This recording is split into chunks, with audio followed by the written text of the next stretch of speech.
सावित्री, हे बघ मी तुझ्यासाठी काय आणलंय. हे काय आहे ती? अगं असं काय करतेस? ही पुस्तके आहेत, या पुस्तकांचं वाचन कर. इश्श, आता ह्या वयात कसं वाटेल ते? हे बघ सावित्री, तू मला लग्नाच्या वेळेस वचन दिलं होतंस, आता नाही म्हणू नकोस. हे तुला करावंच लागेल. आजपासून तुझा अभ्यास सुरू. अहो, पण लोक काय म्हणतील? किती बदनामी होईल आपली. लोक तू करतील आपल्यावर. स्त्रिया या घरातल्या कामातच बऱ्या वाटतात, असं बाहेर जाऊन नाही हो.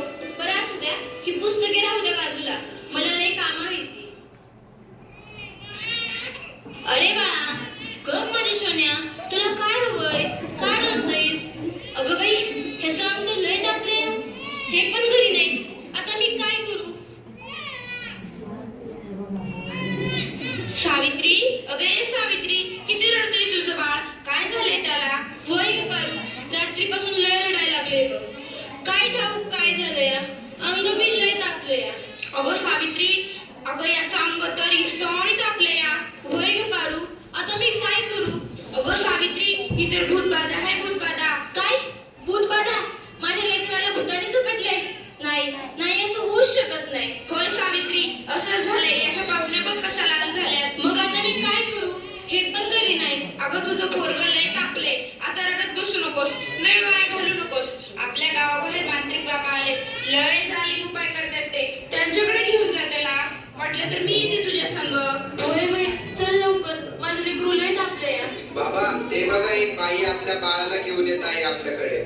म्हणजे आज आपली कमाई होणार. बाबा, माझ्या बाळाला वाचवा. बाबा, माझ्या बाळाला वाचवा. त्याचा निस्तवासारखं तापले. बाबा, काहीतरी करा. बाबा, काहीतरी करा. तुझ्या बाळाला भूतबाधा झाली आहे. कसली भूतबाधा बाबा? बाई, तुझ्या बाळाला विहिरीतल्या भूताने झपटलंय. काय? विहिरीतल्या भूताने? मग काहीतरी उपाय सुचवा बाबा. मी माझ्या बाळासाठी काय पण करेन. बाई, तू काळजी करू नकोस. बाबांवर विश्वास ठेव. सगळं काही चांगलं होईल. थोडा धीर धर. कसा धीर धरू बाबा, कसा धीर धरू? तुला तुझ्या बाळासाठी बळी द्यावा लागेल, म्हणजे तुला एक बकऱ्याचा नैवेद्य द्यावा लागेल. ठीक आहे बाबा, मी माझ्या बाळासाठी वाटते ते करेन. पण माझं बाळ वाचलं पाहिजे. माझ्या बाळाला वाचवा बाबा. बाई, तुला काय करायची गरज नाही. तू फक्त पैसे दे, नैवेद्य आम्ही करू.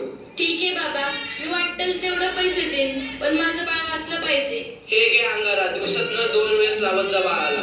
बाबा की जय हो, बाबा की जय हो, बाबा बोले, बाबा बोले.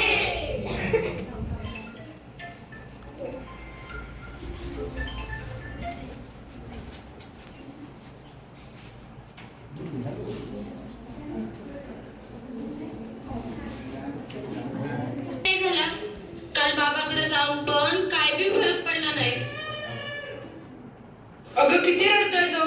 तुला किती वेळा सांगितलंय त्याला दवाखान्यात घेऊन जा म्हणून, पण तू काय माझं ऐकू नकोस. अहो, ऐका ना, चिडू नका. जरा बघा ना हातात घेऊन. याचा ताप कायच कमी नाही झाला.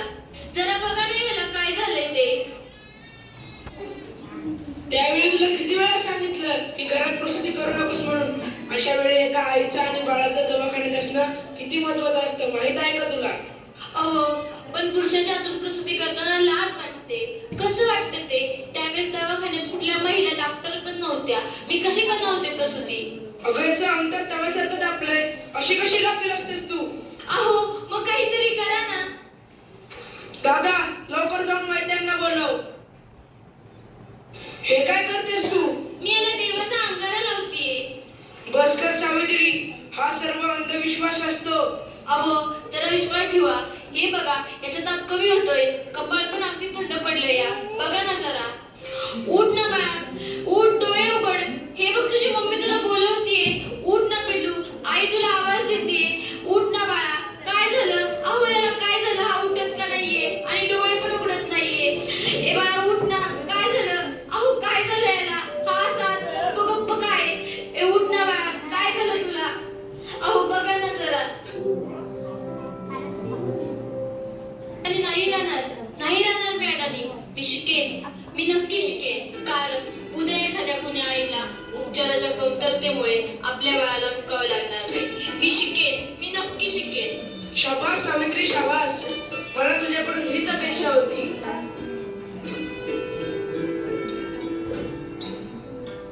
अगं बाई, मला माहितीच नव्हतं सूर्य हा पृथ्वीच्या गोल फिरतो.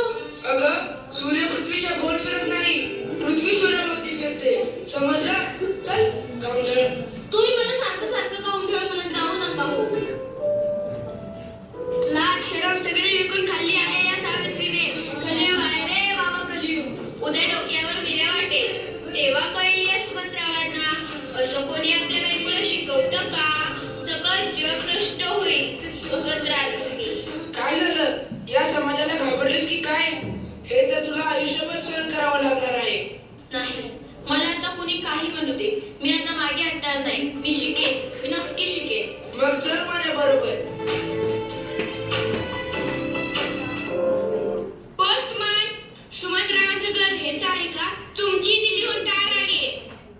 सावित्री, तुला दिल्लीवरून दार आलीये. तुला दिल्लीला जावं लागेल. तुला दिल्लीला पुरस्कारासाठी बोलावलंय. तुझा सत्कार होणार आहे. काय? आज हे फक्त तुमच्यामुळे शक्य झालं, नाहीतर मी एकटी काहीच करू शकले नसते. कॉंग्रॅच्युलेशन्स. Keep it up. महिलांचा सन्मान वाढवला तुम्ही.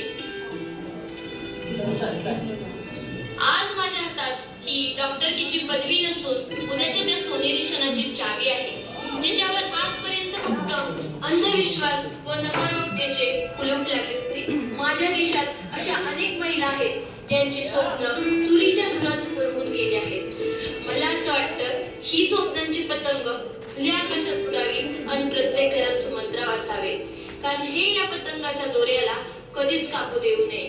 हे करणं खूप अवघड तर आहेच, पण अशक्यही नाही.